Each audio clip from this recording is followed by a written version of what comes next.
Welcome. Tonight, we are going to talk about the Spartans. Close your eyes if you wish, settle into a comfortable position, and let us journey together back more than 2,500 years to a valley in southern Greece where one of history's most fascinating and controversial civilizations took root. This is a story of warriors and poets, of discipline and contradiction, of a society that carved its name into eternity through sheer force of will and an unwavering commitment to a way of life unlike any other in the ancient world. The land of Laconia in the southeastern Peloponnese is a place of stark beauty. Imagine, if you will, a fertile valley cradled by rugged mountains, the Tagetus Range rising to the west like a wall of stone and snow, the Parnan Mountains standing sentinel to the east. Between these natural fortifications flows the Eurotas River, its waters bringing life to the valley floor, creating pockets of rich farmland amid the rocky terrain. This was Sparta, or as the ancient Greeks knew it, Lacedaemon, a place that would become synonymous with martial excellence, austere living, and a social experiment that both fascinated and horrified the rest of the Greek world. Tonight, we will explore not just the warriors whose name has become a byword for courage and discipline, but the complete society that produced them, the women who were freer than almost any others in Greece, the complex political system that balanced multiple centers of power, the brutal realities that underpinned their way of life, and the contradictions that made Sparta simultaneously admirable and deeply troubling. This is not a simple story of heroes, but a nuanced portrait of a civilization that chose a path radically different from its neighbors and paid both the benefits and the costs of that choice. Let us begin at the beginning, in the mists of time when the Spartans themselves were migrants, coming to a land already inhabited, bringing with them the seeds of what would become their unique culture. The origins, from migrations to mastery. The story of Sparta begins, like so many Greek stories, with movement, with peoples flowing across landscapes, carrying their gods and customs, seeking new homes in a world that was constantly reshaping itself. Around 1100 BCE, in the period historians call the Greek Dark Ages, Dorian Greeks moved into the Peloponnese, part of broader migrations that followed the collapse of the Mycenaean civilization. These Dorians were one of the main Greek tribal groups, and they carried with them dialects, traditions, and social structures that would mark them as distinct from the Ionian and Aeolian Greeks, who populated other parts of the Greek world. When the Dorians arrived in the Eurotas Valley, they did not find empty land. The region was inhabited by earlier Greek peoples, communities with their own histories and ways of life. What happened next is lost to the fragmentary nature of our sources, but we can piece together enough to understand that the Dorians conquered these earlier inhabitants, subjugating them and establishing a hierarchy that would define Spartan society for centuries to come. The conquered peoples became helots, state-owned serfs who worked the land for their Spartan masters. Surrounding communities that submitted to Spartan dominance became perioikoi, literally dwellers around, who were free but not full citizens, allowed to engage in trade and crafts, but excluded from political life, and required to serve in Sparta's armies. For several centuries, Sparta was not particularly distinguished from other Greek city-states. It was a kingdom, ruled by an unusual dual monarchy, two kings from two different royal houses, the Agiads and the Eurypontids, both claiming descent from Heracles, the greatest of Greek heroes. This dual kingship may have emerged from the merger of two separate communities, or it may have been designed to prevent any single ruler from becoming too powerful. Whatever its origins, it would become one of the distinctive features of the Spartan constitution. The transformation of Sparta from a typical Greek polis into something unique began in earnest in the 8th century BCE, during what ancient sources called the First and Second Messenian Wars. Messenia, the region to the west of Sparta, across the Taygetus Mountains, was fertile and desirable. As Greek populations grew and the demand for agricultural land increased, Sparta looked to expansion rather than sending out colonies as other Greek cities did. Around 740 BCE, Sparta invaded Messenia, beginning a long and brutal conflict that would last nearly 20 years. The war was hard-fought, but ultimately Sparta prevailed, conquering Messenia and reducing most of its population to helot status. This victory transformed Sparta. Suddenly, the Spartans controlled vast tracts of fertile land and a massive enslaved labor force to work it. Spartan citizens became a leisure class, freed from the need to work the land themselves, their economic needs met by the labor of helots. But this created a profound problem. The helots vastly outnumbered their masters. Ancient sources suggest that helots may have outnumbered Spartan citizens by as much as 7-1, perhaps even more. The Spartans found themselves sitting atop a pressure cooker, controlling a population that had every reason to rebel and the numbers to make rebellion potentially successful. The problem became acute in the mid-7th century BCE when the Messenians revolted. The Second Messenian War, lasting from approximately 685 to 668 BCE, was even more desperate than the first.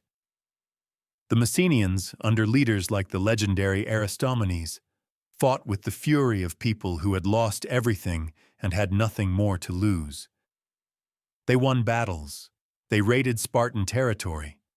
They came closer to throwing off Spartan rule than the Spartans cared to admit.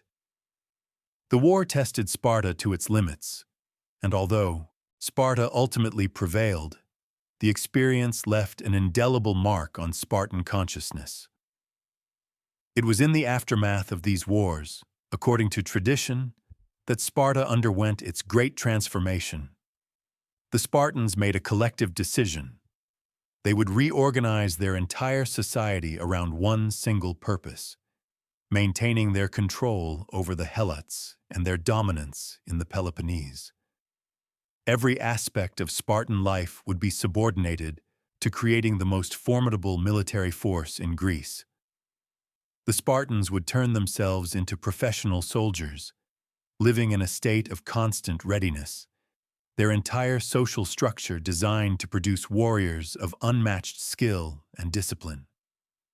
The Spartans attributed this transformation to a semi-mythical lawgiver named Lycurgus. We cannot be certain that Lycurgus actually existed, or if he did, when he lived. Ancient sources place him anywhere from the 9th to the 7th century BCE. What matters is not whether Lycurgus was real, but that the Spartans believed in him, that they attributed their way of life to a single moment of divine-inspired law-giving rather than to gradual evolution. The Lycurgan reforms, whether enacted by one man or developing over time, created the Sparta of classical times, the Sparta that would captivate the Greek imagination and stand as both an inspiration and a warning to future generations. The reforms touched every aspect of life. Land was redistributed into equal lots, called kleroi, assigned to individual Spartan citizens to provide them with income from helot labor. Gold and silver currency was banned, replaced with heavy iron bars of little value, making commerce difficult and wealth accumulation problematic. Spartan citizens were required to eat together in communal messes called syssitia, sharing plain food and contributing to the common pot from their land's produce. Luxury was condemned, ostentation discouraged, equality among citizens emphasized.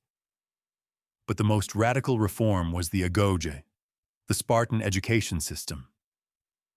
At age 7, Spartan boys would be taken from their families and raised communally, subjected to a rigorous program of training that would last until they reached full citizenship in their 30s.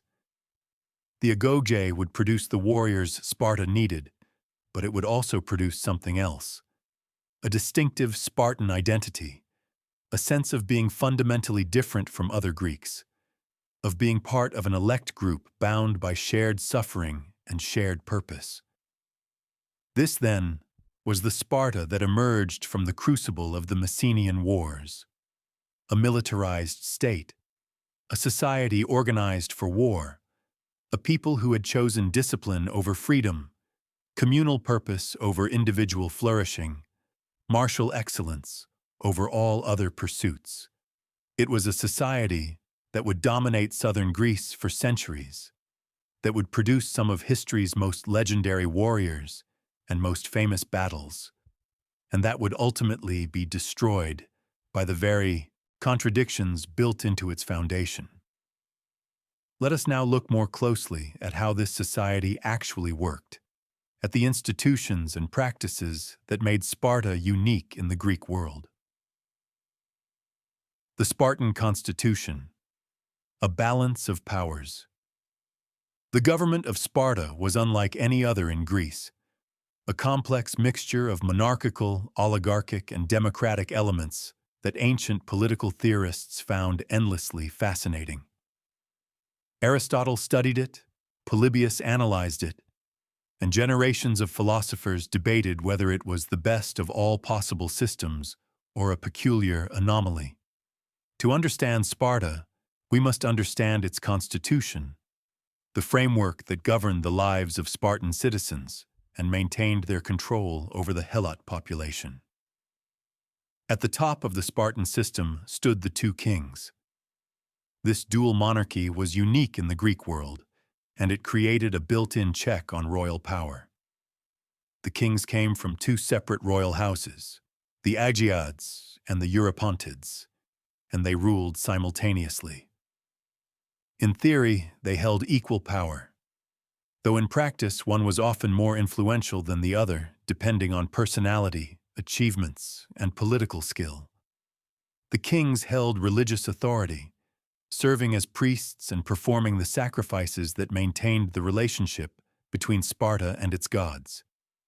They held military authority, traditionally commanding Spartan armies in the field, though later reforms would sometimes see only one king leading any particular expedition, while the other remained in Sparta. But the king's power was limited in crucial ways. They could not act arbitrarily or dictate policy. They could be prosecuted for misconduct, fined, or even deposed. Their role was more first among equals than absolute monarch. The kings served on the Gerousia, but so did 28 other men, and the kings could be outvoted. They had special privileges: double portions at the common meals, prime seats at festivals, estates that provided them with more wealth than ordinary citizens. But they were still citizens of Sparta, bound by the same laws and subject to the same discipline as everyone else. The Gerousia, or Council of Elders, was the second pillar of Spartan government. It consisted of the two kings plus 28 men, all of whom had to be over 60 years old and from aristocratic families. Gerontes, as these men were called, served for life. They were elected by the assembly in a process that struck other Greeks as rather crude. Candidates appeared before the assembly in succession, and the candidate who received the loudest shout was elected. But once chosen, they formed one of the most powerful bodies in the Greek world. The Gerousia prepared business for the assembly, meaning it controlled the agenda of political life. It served as a high court in cases involving serious crimes. It could reject decisions of the assembly if it felt they were poorly made. In many ways, the Gerousia was the real power in Sparta, gerontocracy, where age and supposed wisdom held sway. The assembly, or apella, represented the democratic element in Sparta's mixed constitution. It consisted of all Spartan citizens over 30, The homoioi, the equals, full Spartiates who had completed the agoge, served in the military and contributed to their common messes. The assembly met monthly on the full moon. It elected the Gerousia and the ephors. It voted on proposals regarding war and peace, alliances and treaties. But its power was constrained. It could not initiate proposals or even debate them in the normal sense. It could only vote yes or no on motions presented by the kings or Gerousia. Members indicated their votes by shouting, not by counting hands, making it possible for presiding officials to manipulate results. And as mentioned, the Gerousia could set aside assembly decisions if it chose. The most intriguing element of the Spartan constitution was the ephoret. 5 ephors were elected annually by the assembly, and they wielded enormous power despite holding office for only 1 year. The origin of the ephoret is murky. It may have started as a check on royal power, or it may have evolved from more humble beginnings. But by classical times, the ephors were central to Spartan governance. They supervised the kings, accompanying them on campaign and able to prosecute them for misconduct. They summoned and presided over the assembly and Gerousia. They handled foreign diplomacy. They had extensive police powers, able to arrest even the kings if necessary. They conducted the brutal Krypteia, the secret police force that kept helots terrorized and compliant. Every month, the ephors and kings exchanged oaths.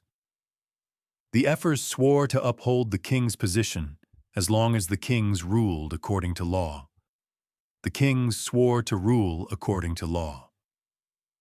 This ritualized exchange embodied the balance at the heart of Spartan government.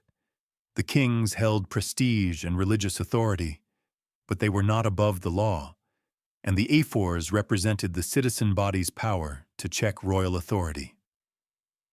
This system, with its multiple power centers and checks and balances, created both stability and rigidity in Sparta. It made it very difficult for any one person or faction to seize absolute power, but it also made it difficult to adapt or change. The Spartan constitution enshrined conservatism, making Sparta a society that prized tradition above all else, that looked backward to Lycurgus and the ancestral customs rather than forward to new possibilities. When Spartans thought about politics, they thought about preserving what they had, not innovating or expanding. This conservatism would be both a strength and a fatal weakness as Sparta faced the challenges of the classical period. But constitutions and political systems can only tell us so much. To really understand Sparta, we need to understand how ordinary Spartans lived, how they were raised, what they believed, what they valued. We need to follow a Spartan boy through the agoge and into adulthood, witnessing the process by which Sparta created its warriors. The agoge, forging Spartan warriors. Imagine a child, perhaps 7 years old, torn from his mother's arms and handed over to the state. This is where the Spartan story truly begins for every male citizen. The moment when childhood ends and training begins, when the boy stops being an individual member of a family and becomes instead a member of an age cohort, a unit in Sparta's great military machine. The agoge was the education system that defined Sparta, that made Spartans who they were. It was brutal, unforgiving, and by its own lights, remarkably effective. Let us follow one boy, we'll call him Alcibiades, though that was not a common Spartan name, through this system, seeing Sparta through his eyes. At 7, Alcibiades is taken from his home and placed in an agel, a herd or pack, with other boys his age. He is no longer his father's son primarily. He is now the state's son, the property of Sparta, raw material to be shaped into a warrior. The boys are placed under the supervision of a paidonomos, a boy herder, a state official responsible for their training. They are also assigned to older youth, an Aaron around 20 years old, who serves as their immediate supervisor and instructor. The Aaron is brutal, demanding, quick to punish, and slow to praise. This is intentional. The boys must learn hardship from the beginning. The boys live together in barracks-like conditions. They are given minimal clothing, a single cloak that must serve for all seasons. They sleep on pallets they make themselves from reeds harvested from the riverbank, forbidden from using knives, forced to break the reeds with their bare hands. The food they are given is deliberately insufficient. They are expected to be hungry, always hungry, driven to steal food to supplement their meager rations. If they are caught stealing, they are beaten, not for stealing, which is considered a valuable skill for a soldier, but for being caught, for showing insufficient cunning and stealth. Alcibiades learns quickly. He learns to endure cold without complaint, to bear pain without crying out, to suppress his individual desires in favor of the group. He learns to fight. Wrestling, boxing, pancratium, all the combat sports of Greece, but with a Spartan emphasis on practical effectiveness over athletic beauty. He learns to use weapons, starting with the basics and gradually advancing to the heavy infantry equipment he will one day carry as a hoplite. He learns to sing Spartan war songs, hymns to the gods, the poetry of Tyrtaeus that glorifies death in battle and scorns cowardice. Music and poetry are not luxuries in Sparta. They are tools of war, ways of maintaining morale and instilling courage. But perhaps the most important thing Alcibiades learns is obedience. Total, unquestioning obedience. When an order is given, he responds instantly, without hesitation or doubt. The questioning of authority is not tolerated. Individual initiative is valuable on the battlefield, but it must be disciplined, channeled, subordinated to the collective will. Alcibiades learns to be part of a phalanx before he ever fights in one, learns to depend on the boys beside him, and to be dependable in turn. The education is not entirely physical. The boys learn to read and write, though Spartans valued brevity and scorned long speeches. They learn laconic speech, short, pithy, often witty. There is a story that a foreign ambassador once gave a long speech to the Spartan ephors. When he finished, one ephor responded, "We have forgotten the first part of what you said, and so we did not understand the last part." Alcibiades learns to speak this way, to convey maximum meaning with minimum words, to value precision over eloquence. The boys are also taught to be cunning, to use their wits as well as their muscles.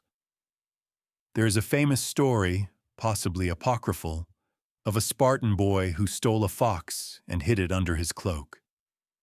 When the owner approached, asking if the boy had seen his fox, the boy denied it even as the fox, hidden against his stomach, clawed and bit him.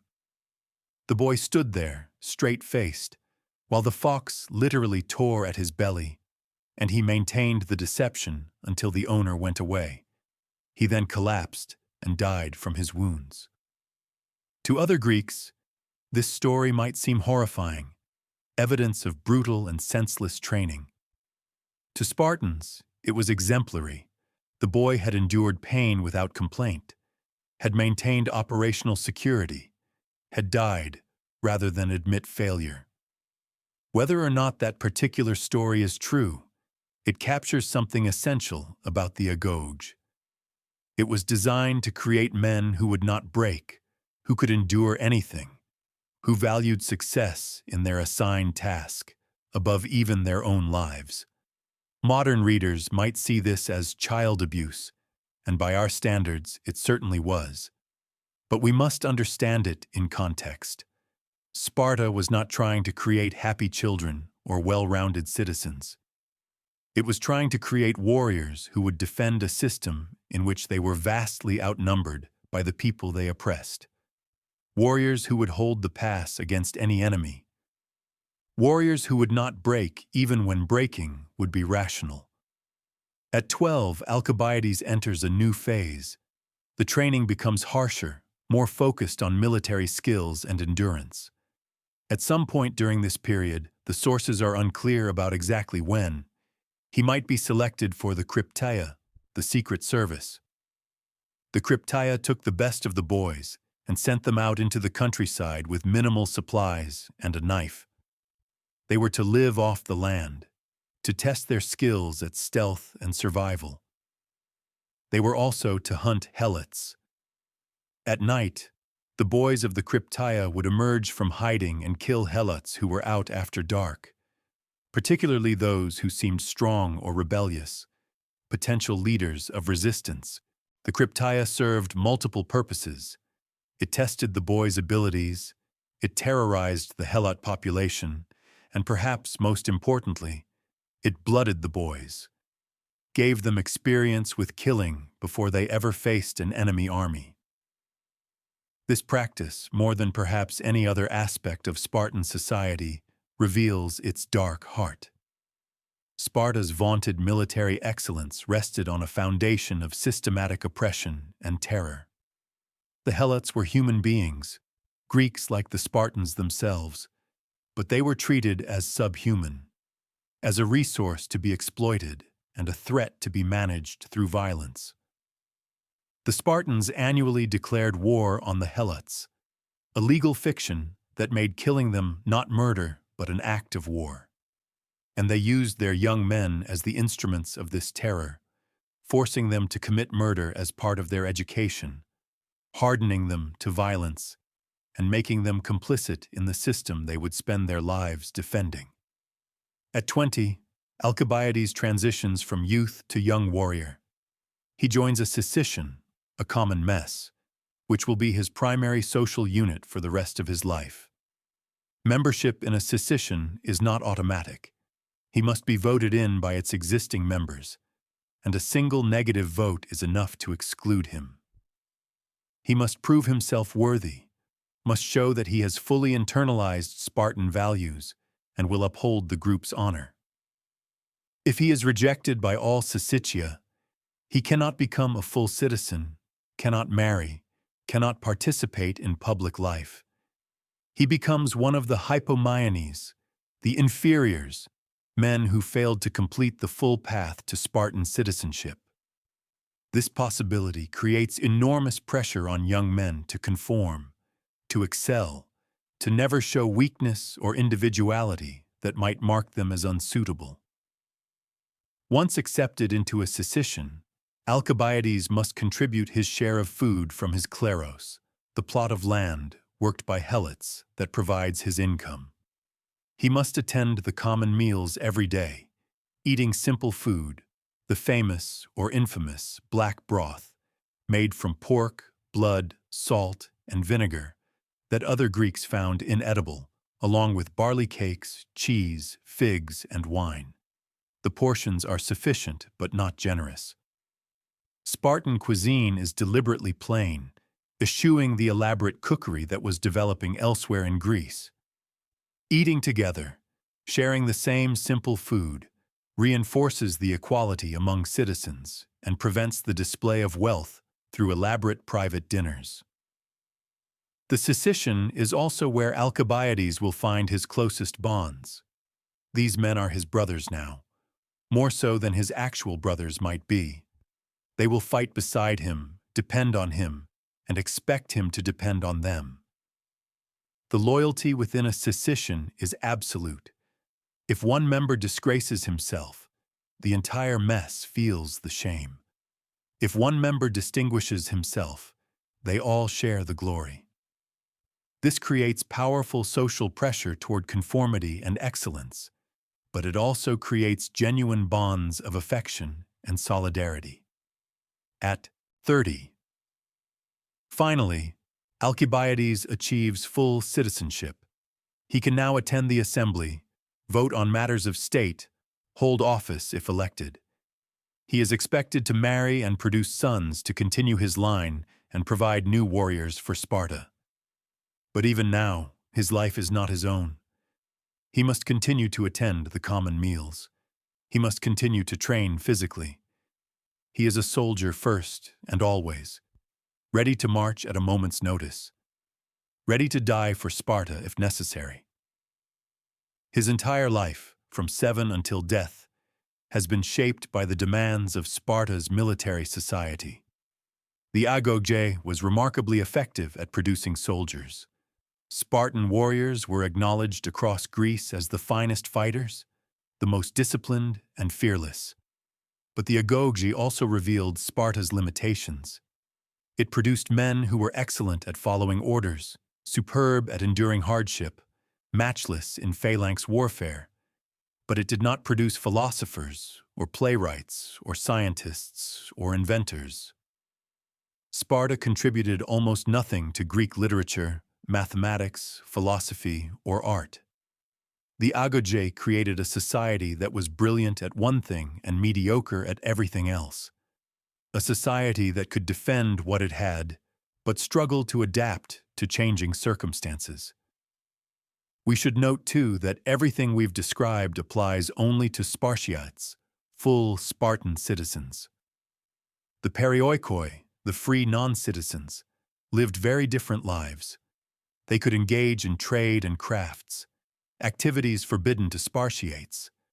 They lived in their own communities, governed themselves to some extent, but owed military service to Sparta and had no voice in Spartan politics.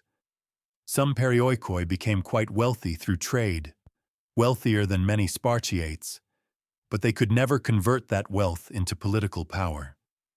They were essential to Sparta's economy, producing the goods and conducting the trade that Spartiates scorned. But they were forever second-class citizens, subordinate to their Spartiate masters. And the Helots, of course, had it worst of all. They were the foundation on which everything else rested, the workers whose labor freed Spartiates to be soldiers. Helots worked the land, produced the food that fed Sparta, performed the domestic labor that maintained Spartan households. They could not own property, could not leave their assigned lands, could be killed with impunity. Some Helots were taken as servants on military campaigns, serving their Spartiate masters. Some Helots were even freed and armed in times of crisis, promised their freedom in exchange for fighting for Sparta. Though the Spartans had a disturbing tendency to then murder these freed Helots when the crisis passed, fearing them as potential leaders of revolt. This, then, was Sparta's social order. Spartiates at the top, a warrior elite freed from economic labor, living simply but with enormous power. Perioikoi in the middle, economically active but politically powerless. Helots at the bottom, an enslaved majority whose labor supported the entire system and whose potential for revolt haunted Spartan nightmares. It was a rigid hierarchy, maintained by force and tradition, and it would ultimately prove unsustainable. But for several centuries it endured, creating a society unlike any other in Greece. Having seen how Spartan men lived, let us now turn to Spartan women, whose lives were also unique in the Greek world, though in very different ways from their menfolk. Spartan women, a different kind of freedom. In most of ancient Greece, women lived confined lives. They were expected to stay indoors, managing the household, rarely seen in public. They received little education. They married young, often to much older men. They had no political rights, no independent legal status. They were, in many ways, possessions, first of their fathers, then of their husbands. But Spartan women were different, not equal to men, not free in any modern sense, but different from their counterparts elsewhere in Greece, freer in some ways, more visible, more influential. To understand Sparta fully, we must understand its women, for they were essential to maintaining the Spartan system. A Spartan girl, unlike her brother, was not taken from her family at age 7. She remained at home with her mother, but she was not confined indoors. Spartan girls received physical education, something almost unheard of for women elsewhere in Greece. They ran, they wrestled, they threw the javelin and discus. They exercised in public, and they often did so wearing short tunics that shocked Greeks from other cities, who were accustomed to women being fully covered. The Spartans were not concerned with other Greeks' opinions about modesty. The physical training of girls served a practical purpose. It would produce healthy mothers who could bear strong sons for Sparta. The young woman we'll call Gorgo, actually a real Spartan name, born by a famous Spartan queen, grows up in an environment that values her physical health and strength. She is expected to be fit, to be capable, to be sturdy rather than delicate. She receives some education, probably more than most Greek women. She learns to read and write. She learns Spartan traditions and values. She is not taught to be silent and submissive, but rather to be proud, to value her role in Spartan society, to see herself as a Spartan first and a woman second. When Gorgo reaches marriageable age, around 18 or 20, significantly older than girls married elsewhere in Greece, where marriages at 13 or 14 were common, she will marry a Spartan man. But even marriage works differently in Sparta. There is a ritual marriage by capture, though it's ceremonial rather than actual rape. The bride's head is shaved, she is dressed in a man's cloak, and she is left alone in a dark room. Her new husband visits her secretly, spending only brief time with her before returning to his barracks. This pattern continues for some time. Husband and wife meet in secret, briefly, and the husband returns to his male companions. The marriage is not primarily about the couple's relationship, but about producing children for Sparta. Eventually, the couple can live together more openly, though the husband still spends most of his time with his session and his military duties. But here's where Spartan women gained an unusual degree of independence. With their husbands largely absent, focused on military training and communal life, Spartan women ran the household and managed the family's property. Helots did the actual agricultural labor, but Spartan women oversaw the helots, managed resources, made decisions about the estate. Over time, as Sparta's male population declined due to constant warfare, women came to control a significant portion of Sparta's wealth, perhaps as much as 2/5 by the 4th century BCE. This economic power translated into influence, though not formal political power. Spartan women could not vote or hold office, but they were consulted, listened to, respected in ways that women elsewhere in Greece were not. When a foreign woman told Gorgo, queen of Sparta and wife of King Leonidas, "Only Spartan women can rule men," Gorgo replied, "That is because only Spartan women give birth to men." The story may be apocryphal, but it captures the Spartan attitude.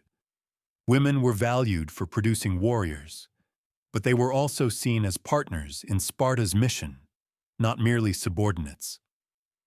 Spartan mothers were expected to embody Spartan values and pass them on to their children. There are numerous stories of Spartan women displaying the same dedication to martial excellence that characterized Spartan men. One famous anecdote tells of a Spartan mother handing her son his shield as he prepared to march to war, saying, "Come back with this," or "on it," meaning return victorious or return dead, but never return having thrown away your shield in cowardly flight. Another story tells of a mother who, upon hearing that her son had died in battle, said simply, "That is why I bore him," and walked calmly home to continue her day. These stories are probably exaggerated or invented, but they reflect Spartan ideals. Women were expected to value Sparta's military honor above even their own children's lives.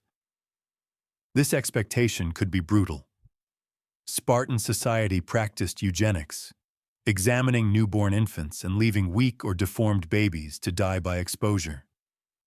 Mothers participated in this process, accepting the judgment that their child was unfit to become a Spartan warrior. In a society where everything was subordinated to military needs, there was no room for weakness, no tolerance for those who could not contribute to Sparta's defense. To modern sensibilities, this is horrifying, but we must understand that ancient Greeks generally did not view infanticide the way we do, and Sparta simply took common practice to its logical extreme. Spartan women also had more sexual freedom than women elsewhere in Greece, though this must be understood in context. Sparta's primary concern was producing healthy warriors, and this sometimes trumped conventional marriage norms. If a husband was old or sickly, he might be encouraged to allow his wife to conceive children by a younger, fitter man. If a man wanted children but wasn't married, he might arrange with another man to share his wife temporarily. These arrangements were about genetics and demographics, not romance or sexual freedom in any modern sense. But they did give women a kind of agency over their bodies that was unusual in the ancient world, even if that agency was still subordinated to state interests. Spartan women could also own property in their own right, something rare in Greece. They could inherit land, manage estates, accumulate wealth. As Sparta's male population declined, women inherited more and more land, and they were not required to marry their nearest male relative, as Athenian women were. This created situations where wealthy women had significant independence, managing vast estates and wielding influence through their wealth. By the 4th century, complaints emerged that Spartan women had become too powerful, too independent, too influential. Though these complaints came primarily from non-Spartan Greek men who were horrified by the deviation from normal gender norms. It's important not to romanticize Spartan women's position. They were not equal to men. They could not vote or hold office. Their value was still primarily in their reproductive role.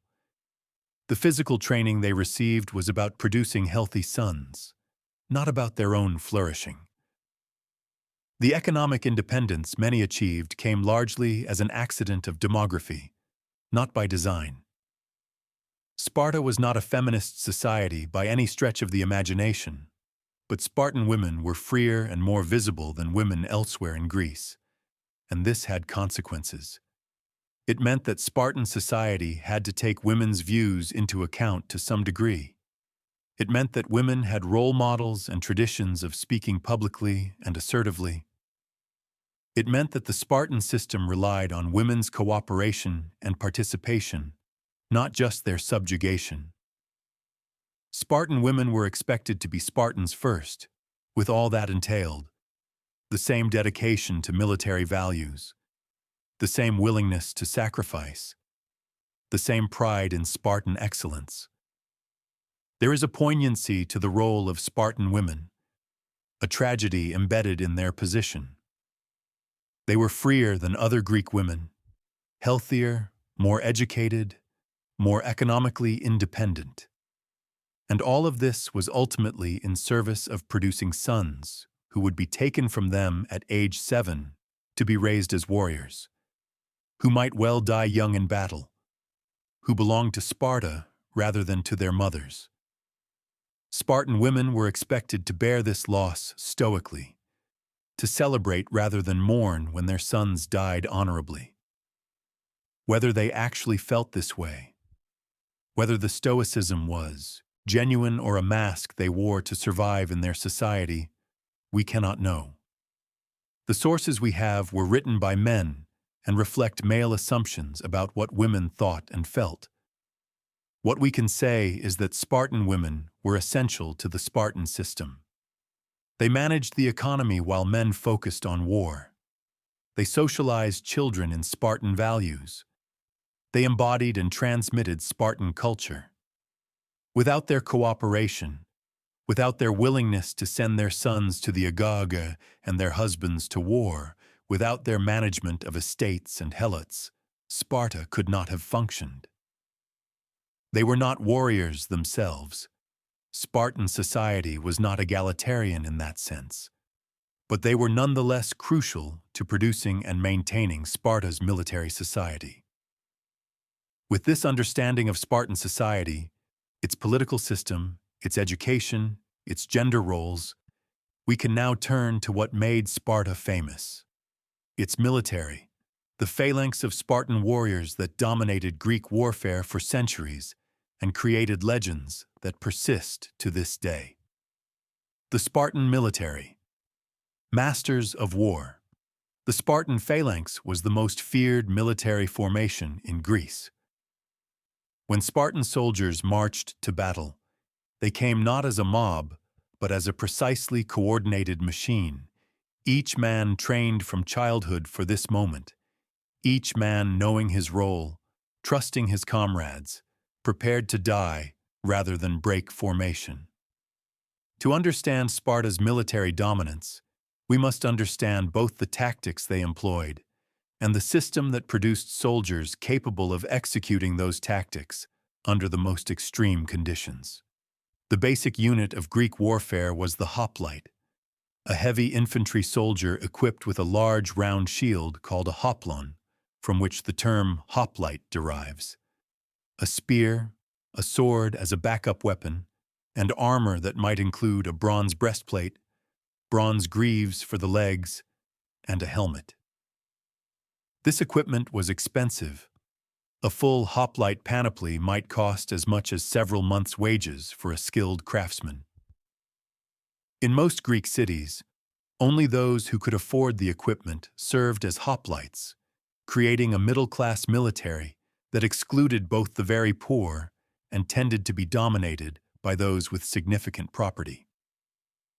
Sparta, with its helot-based economy, solved this problem differently. Spartan citizens didn't need to work for a living, so they had time to train constantly. Their equipment was provided or maintained through the income from their estates. Every Spartiate was a hoplite, and every Spartiate trained continuously rather than just when needed. This made an enormous difference. A farmer soldier from Athens or Thebes might train a few times a year when the militia mustered. A Spartan trained daily, had done so since childhood, and would continue until he was too old to fight. The difference in skill, coordination, and confidence was immense. Hoplites fought in a formation called a phalanx, a tight rectangular formation, usually 8 ranks deep, with each man standing close beside his comrades. The shields overlapped, each man's shield protecting his own left side and his neighbor's right side. This meant the rightmost man in each line had his right side exposed, and entire phalanxes tended to drift right as men unconsciously moved toward the protection of their neighbor's shield. It also meant that a man's safety depended on his neighbor's not breaking formation. If the man to your left fled, your right side was suddenly exposed. If the men in front of you broke, you'd be facing the enemy front rank without support. The phalanx worked only if everyone held their position, fighting together as a unit rather than as individuals. Phalanx combat was brutal. The two formations would approach each other at a walk or trot, trying to maintain cohesion. As they closed, men in the first few ranks would level their spears, 8-foot-long weapons with iron spear points, capable of punching through armor. The moment of contact, called the crash, was terrifying. Spears would thrust forward, seeking any gap in the enemy's defense. Men would be struck down, falling to be trampled by those behind them. The weight of the rear ranks would push the front ranks forward, creating enormous pressure. The phalanx that maintained better formation, that pushed more effectively, that had men willing to step forward into the front rank when those before them fell, that phalanx would win. Spartan superiority came from training and discipline. Spartan hoplites could maintain formation better than anyone else. They could march in step, wheel, and turn while keeping their lines dressed, stop and start on command. They could adapt to circumstances, contracting their formation to present a denser, more impenetrable wall, or expanding it to avoid being flanked. They drilled constantly in these maneuvers, until they could execute them instinctively even in the chaos of battle. Spartans also used psychological warfare effectively. They advanced to battle slowly in perfect order, singing paeans to Apollo and Castor. The pipes would sound, keeping time for their march. To enemies watching this disciplined, unhurried advance, the Spartans appeared almost inhuman, an unstoppable force marching to their doom. Many enemies broke and fled before the Spartans even reached them, terror doing the work that spears would otherwise have to do. Spartan discipline extended to the battlefield itself. Where other hoplites might break ranks to chase fleeing enemies, Spartans maintained formation, understanding that pursuit meant vulnerability. Where other armies might panic and scatter when their line began to buckle, Spartans would conduct orderly retreats, withdrawing while maintaining defensive formation, making them dangerous even in defeat. The Spartans had a reputation for never fleeing in battle, and while this was not literally true, Spartans could and did retreat when tactically necessary. It was true that they almost never broke in panic, almost never dissolved into a rout. The Spartan army was organized into units that created cohesion and accountability. The largest unit was the Mora, which might contain 600 men. The Mora was divided into lochoi, companies of about 144 men.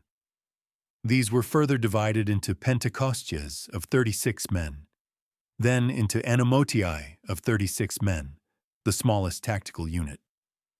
These units were usually not drawn from the same syssitia. You might not fight directly beside your messmates. But the organizational structure created a clear chain of command and ensured that every man knew his place and his role. Officers were elected based on merit rather than wealth or birth. A man who showed leadership ability, courage, and tactical skill could rise through the ranks regardless of his family connections. This meritocracy within the military contributed to Spartan effectiveness. Their officers were genuine military leaders, tested and proven, not aristocrats who purchased their commissions. Of course, merit was judged by other Spartans and reflected Spartan values, so there were limits to how far this meritocracy extended. But within those limits, it meant the army was led by its best soldiers rather than its richest ones. Spartans also made use of light infantry and cavalry, though they were less renowned in these roles. Perioikoi and freed helots served as light infantry, armed with javelins and bows, harassing enemies and protecting the flanks of the phalanx. Spartan cavalry was never particularly distinguished, partly because Sparta's terrain didn't favor horse breeding, partly because the true Spartiate identity was bound up with being a hoplite.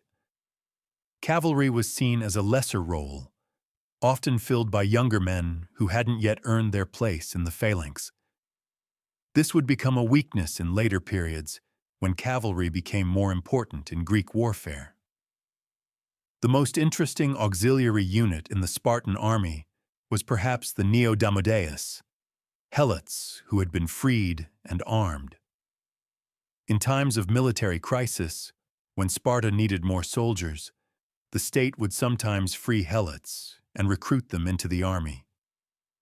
These Neodamodes were not full citizens and didn't have the same status as Spartiates, but they were valuable troops, motivated by their newfound freedom and eager to prove themselves. However, the Spartans remained deeply suspicious of them. After all, these were former slaves, men who had lived under Spartan oppression and might well harbor resentment. There are dark stories of Spartans, after successfully using Neodamodes in a campaign, then murdering them upon return to Sparta, fearing they might become leaders of Helot revolts. These stories may be exaggerated, but they reflect the paranoia that ran through Spartan society, the fear that the oppressed majority might one day rise up. Spartan military success rested on their phalanx, but it also rested on logistics and strategy. Spartan kings, who commanded armies in the Aima field, were not merely brave warriors, but often skilled commanders. They understood that winning battles required more than just superior tactics. It required getting your army to the right place at the right time, ensuring they were fed and equipped, understanding terrain and season, knowing when to offer battle and when to avoid it. Sparta's reputation meant they often won without fighting. Many enemies would simply retreat or surrender rather than face Spartans in open battle. When Spartans did fight, they chose the ground carefully, forcing enemies to fight on Spartan terms. But Sparta's military system had weaknesses, vulnerabilities that would become more apparent over time. The Spartiate population was small, perhaps 8,000 to 10,000 adult male citizens at Sparta's peak, declining to perhaps 1,000 by the mid-4th century BCE. Every Spartiate lost in battle was irreplaceable. Sparta couldn't afford many casualties, couldn't afford costly victories, couldn't sustain long wars of attrition. This made Spartans risk-averse in some ways, reluctant to commit to battles that might win a campaign but cost too many lives. Sparta also struggled with siege warfare and naval operations. The phalanx was superb in open battle, but it couldn't take walled cities. Spartans had to besiege cities the slow way, surrounding them and waiting for starvation to force surrender. In an era when siegecraft was becoming more sophisticated, when engineers were developing siege towers and battering rams and catapults, Spartan traditionalism left them behind. Their navy was similarly limited. Sparta was not a maritime power naturally, and although they built fleets when necessary, often with Persian financial support, they never developed the naval expertise that cities like Athens achieved. Perhaps most critically, the Spartan system was inflexible. It produced soldiers who were excellent at doing exactly what they'd been trained to do: fighting in a phalanx, holding their position, maintaining discipline. But it didn't produce innovators, didn't encourage creative thinking or adaptation. When faced with new tactics or unexpected situations, Spartans often struggled. They were wedded to their traditional methods, convinced that Spartan discipline and courage would always prevail. Often it did, but not always, and the failures, when they came, were devastating. Still, for several centuries, the Spartan military machine dominated the Peloponnese and held a reputation throughout Greece that bordered on mythological. To understand how they used this military power, how they built and maintained their dominance, and how they ultimately lost it, we must now turn to Sparta's wars, the conflicts that defined their history and created their legend. The Persian Wars, Thermopylae and Plataea, the defining moment in Spartan history, the event that secured their place in legend and inspired countless retellings, came in 480 BCE at a narrow pass between mountain and sea, Thermopylae, the Hot Gates. It is here that King Leonidas and his 300 Spartans made their famous stand against the Persian king Xerxes and his massive army. But to understand Thermopylae, we must understand the larger context of the Persian Wars. And to understand that, we must understand how Sparta had positioned itself in the Greek world. By the early 5th century BCE, Sparta was the dominant power in the Peloponnese. Through a series of alliances and wars, Sparta had built what historians call the Peloponnesian League, not a formal league, but rather a network of alliance treaties between Sparta and other Peloponnesian cities. These cities were autonomous, governing themselves, but they were required to provide troops to Sparta when called upon, and to follow Sparta's lead in foreign policy. Sparta didn't occupy these cities or extract tribute. They simply required military cooperation and, implicitly, recognition of Spartan leadership. This system gave Sparta the ability to field large armies by calling up the forces of its allies, while maintaining the fiction that these cities were free and independent. When Persian power expanded westward under King Darius, threatening the Greek cities of Asia Minor and then the mainland, the Greeks looked to Sparta for leadership. Sparta was, after all, universally acknowledged as having the finest army in Greece. When the Persians first invaded Greece in 490 BCE, landing at Marathon to punish Athens for supporting Greek rebels in Asia Minor, the Athenians sent a runner to Sparta begging for help. The Spartans agreed to help, but they were in the middle of a religious festival, and Spartan law forbade them from marching during this period. By the time the Spartans arrived at Marathon, the battle was over, and the Athenians had miraculously defeated the Persians without them. This incident highlights an important aspect of Spartan society: their rigid adherence to religious law and tradition. Spartans were deeply pious, constantly making sacrifices, consulting omens, following religious law. This piety was genuine, but it was also convenient. Religious obligations could be an excuse for inaction, a way to avoid unwanted conflicts or delay difficult decisions. The Spartans' delayed arrival at Marathon may have been genuinely due to religious observance, or it may have been a convenient excuse for not rushing to Athens' aid. We cannot know for certain, but the pattern would repeat throughout Spartan history. Sparta arriving late, Sparta held back by religious concerns, Sparta moving with a deliberation that sometimes looked like reluctance. 10 years after Marathon, the Persians returned. Xerxes, Darius's son, assembled an enormous army. Ancient sources give impossibly large numbers, millions of men, but modern historians estimate perhaps 100,000 to 200,000 soldiers, still a massive force by Greek standards. Xerxes planned to conquer all of Greece, to punish Athens and Sparta for their resistance, to add Greece to his empire. The invasion force moved slowly down through Thrace and Macedonia, accompanied by a massive fleet that sailed along the coast, supplying the army and providing naval support. The Greeks held a conference to plan their defense. The alliance that formed was remarkable.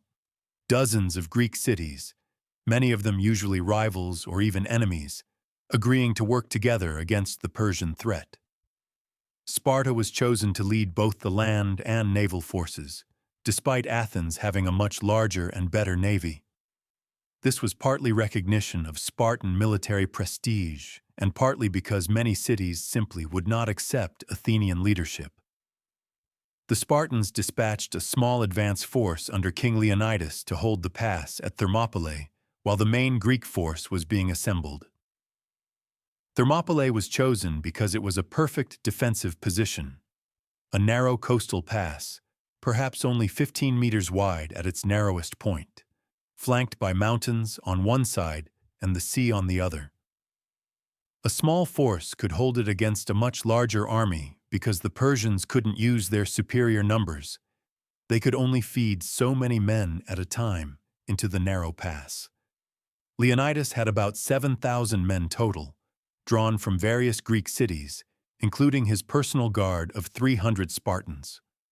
All of these Spartans were men who had living sons, ensuring their family lines would continue if they died. Leonidas knew this was likely a one-way trip. The stand at Thermopylae has been told and retold so many times that it's difficult to separate fact from legend. What we know is that the Greeks held the pass for 3 days against wave after wave of Persian attacks. The Persians sent in their regular infantry. The Greeks beat them back.